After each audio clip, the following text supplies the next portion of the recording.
Oke, assalamualaikum warahmatullahi wabarakatuh. Kisi-kisi tes PT Kaya Bank Indonesia gue bahas di video ini. So, simak aja setelah video ini.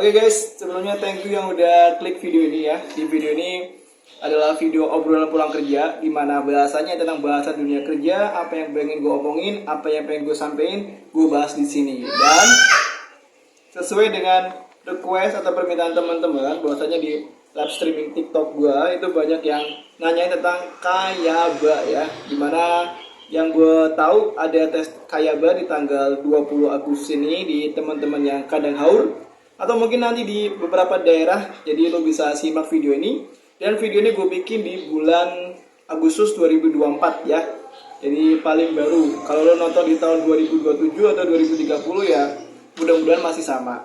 Dan ini sesuai dengan pengalaman yang gue alamin, dan gue compare, gue gabungin sama beberapa video kreator yang lain yang gue rangkum jadi satu video di video ini. Jadi ya gue harap lo bisa simak baik-baik. Dan untuk interview dan medical check up nanti gue bikin terpisah di video yang lain biar nggak terlalu panjang ya. Jadi gue harap jangan di skip video ini guys, jangan lu skip, tonton sampai full biar paham. Oke? Langsung aja gue bahas terkait dengan kisi-kisi PT Kaya Bank Indonesia, dimana gue sendiri pernah tes di Kaya Bank dan gue gagal di medical check up-nya. Jadi gue udah ngelewatin beberapa tahap sana sampai gue tes di sana. Jadi dulu gue daftar di PKK SMK SMK 1 Muhammadiyah Kota Tegal, dan jadi tesnya itu dibagi 2 sesi guys. Pas gue jadi 2 sesi, dan beberapa yang gue rangkum, yang gue lihat di kreator yang lain juga masih sama dibagi 2 sesi. Untuk sesi pertama lu siapin fisik, otak, dan mentalnya, karena ini sangat-sangat berat. Kenapa gue bilang berat? Bahkan kalau bagi gue Toyota aja kalah sih sama Kayaba tesnya. Karena yang pertama, untuk tes langsung kalian dihadapkan dengan yang namanya grappling. Untuk grappling seperti apa? Gue udah pernah bahas untuk videonya cara ngerjain grappling. Mungkin gue bahas sedikit aja di sini. Grappling itu tesnya segede koran ya, lembaran segede koran. Dari situ isinya deret angka, penjumlahan angka berjejer, dan lu harus ngejumlahin angka demi angka dari bawah ke atas. Contohnya 8 tambah 7, 15. Jangan tulis 15, lu tulis angka 5-nya.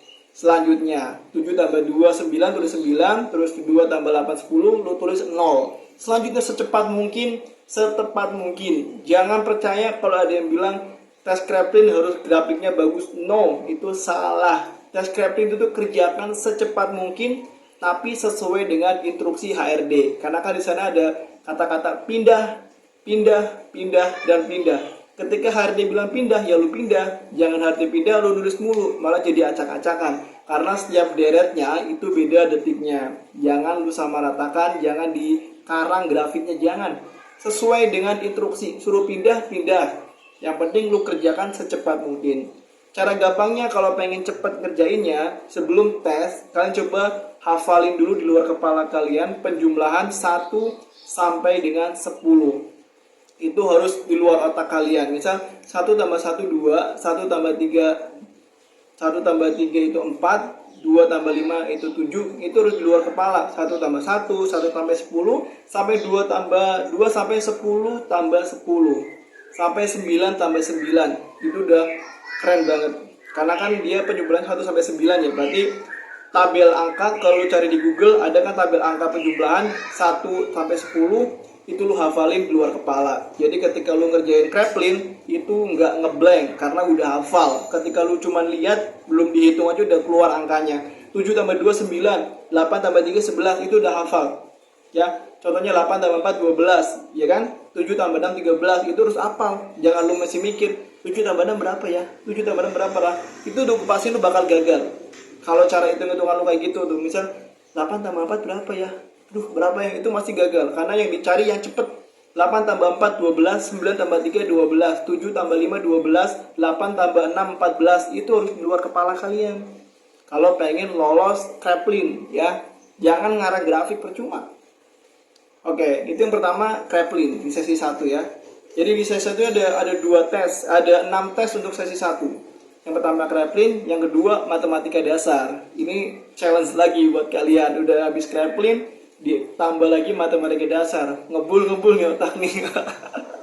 Itu ada penjumlahan desimal, ada contoh soal cerita. Misal satu rumah dibangun oleh 5 pekerja dalam waktu 10 hari.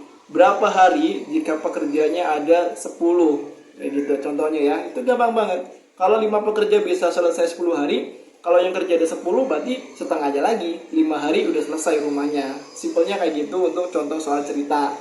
Ada juga yang pecahan desimal, ada yang 0,01 ditambah 0,02 itu berapa. Ada juga bangun ruang, ada bangun datar, semuanya ada di Kayaba ini. Jadi siapin fisik mental kalian.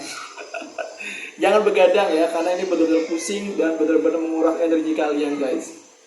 And then setelah tadi Kraepelin, matematika, yang ketiga yaitu gambar pohon, gambar orang, dan juga tes warteg.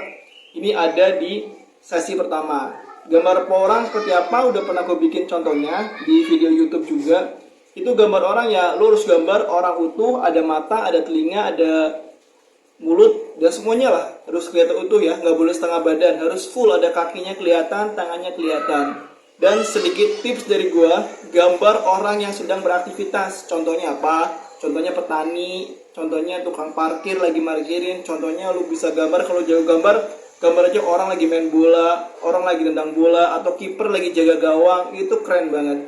Jadi gambar orang yang lagi beraktivitas beserta dengan baju kerjanya. Kayak kiper kan pasti pakai baju kiper, pakai sepatu olahraga, pakai sarung tangan. Kayak misalnya mau gambar guru yang lagi di depan papan tulis, lagi ngajar. Kalau mau gambar polisi pakai seragam lengkap, lagi ngamarin jalan atau apapun. Intinya orang yang lagi beraktivitas. Nah di sana kalian harus gambar siapa orang itu, apa pekerjaannya, 3 sifat jeleknya, 3 sifat baiknya harus lu tulis di situ.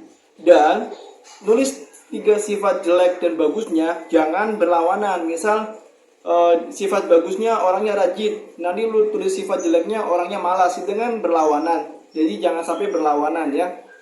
Kalau sifat bagusnya itu rajin ya berarti sifat jeleknya jangan lu bilang malas, yang lainnya lah. Intinya tentang sifat jeleknya. Oke. Untuk gambar pohon sendiri itu udah pernah gue bahas juga di video YouTube, dan udah gue bikin contoh cara gambarnya. Itu gue bikin hanya dalam waktu 3 menit atau berapa menit itu pernah gue bikin. Bahkan gue pakai pulpen di video YouTube ya. Lu bisa cek aja di video gue, cari di pencet YouTube Agus Muhammad spasi tips gambar pohon. Itu udah gue bikin baik di short maupun di video panjang. Dan termasuk warteg test. Warteg test juga udah banyak gue bahas, gue bikin video YouTube-nya juga beserta yang ada di buku ini, di buku Psikotes yang udah gue pelajarin ya. Jadi sumbernya jelas ya, bukan hanya karangan gue. Dan kalau ada salah ya tanggung jawabnya sama penulis buku ini. Dan udah ya, tadi Kraepelin matematika dasar, gambar orang, gambar pohon, terus gambar tes warteg itu di poin ketiga. Dan di keempatnya yaitu Army Alpha. Untuk Army Alpha ini kalian hanya ngikutin apa yang disuruh sama HRD dan hanya 1 kali kata ya. Jadi lu fokus, betul fokus. Ada sekitar 15 soal kalau nggak salah ya.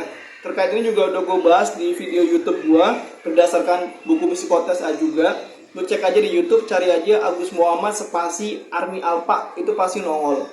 Cara ngerjainnya dan segala macam udah gue bikinin. Yang penting lu fokus, dengerin baik-baik telinganya ya. Kalau telinga lu dirasa kurang baik sebelum tes, lu bersih dulu pakai cotton bud biar gak budek. Karena ini benar-benar membutuhkan pendengaran yang sangat baik dan fokus. Dan yang kelima yaitu TIU5. Untuk TIU5 insya Allah gampang, tinggal lu ngikutin rule-nya aja, tinggal lu ikutin arahnya aja. Tapi untuk TIU5 belum gue bikin contoh soalnya ya karena keterbatasan waktu juga guys. Dan yang terakhir yaitu soal antonim dan anonim. Antonim itu lawan kata, sinonim itu persamaan kata. Contohnya berat, lawan katanya ringan, ya kan? Terus ganteng lawan katanya jelek, kaya lawan katanya miskin, oke? Nah untuk persamaan kata contohnya ya ganteng persamaan tampan, terus cantik sama dengan jelita, itu kan sama persamaan kata. Simpelnya kayak gitu doang. Itu untuk sesi 1. Dan untuk sesi 1 ini langsung diumumin guys. Kalau lu gagal ya udah pulang. Maka itu benar-benar fokus ketika daftar Kayaba. Tapi nggak usah khawatir. Kenapa? Karena Kayaba itu sekali ngerekrut butuhnya orang banyak. Pas gue dulu tuh lebih dari 200 orang masuk dari satu daerah, satu BKK. Jadi lu jangan hopeless dulu, jangan pesimis dulu, kali aja lu yang lolos. Itu untuk sesi 1. Untuk sesi 2-nya yaitu ada yang namanya papi kostik atau tes kepribadian dan juga gambar penalaran. Untuk gambar penalaran ini insya Allah gampang kok. Dan itu langsung disambung sama interview psikolog, HRD juga di hari itu. Jadi lu siapin aja. Untuk di sesi 2 ini bakal gue bahas panjang lebar lagi di video berikutnya. Karena ini aja udah 11 menit. Kalau gue bahas lagi mungkin kelamaan lu bakal bosan. Jadi jika ini bermanfaat, tolong bantu share video ini, bantu like video ini, bantu komen aja. Dan yang belum subscribe dulu ya. Gue Gus Muhammad, semoga yang biasa mau tes di Kayaba, Allah beri kemudahan untuk bisa lolos di sana, bisa diterima, dan syukur-syukur bisa jadi karyawan permanen. Oke? Sehat selalu, bahagia selalu buat semuanya. Semoga Allah jaga kita, semoga Allah mudahkan kita, semoga Allah rahmat kita. Dan sampai jumpa di video berikutnya. Wassalamualaikum warahmatullahi wabarakatuh. See you.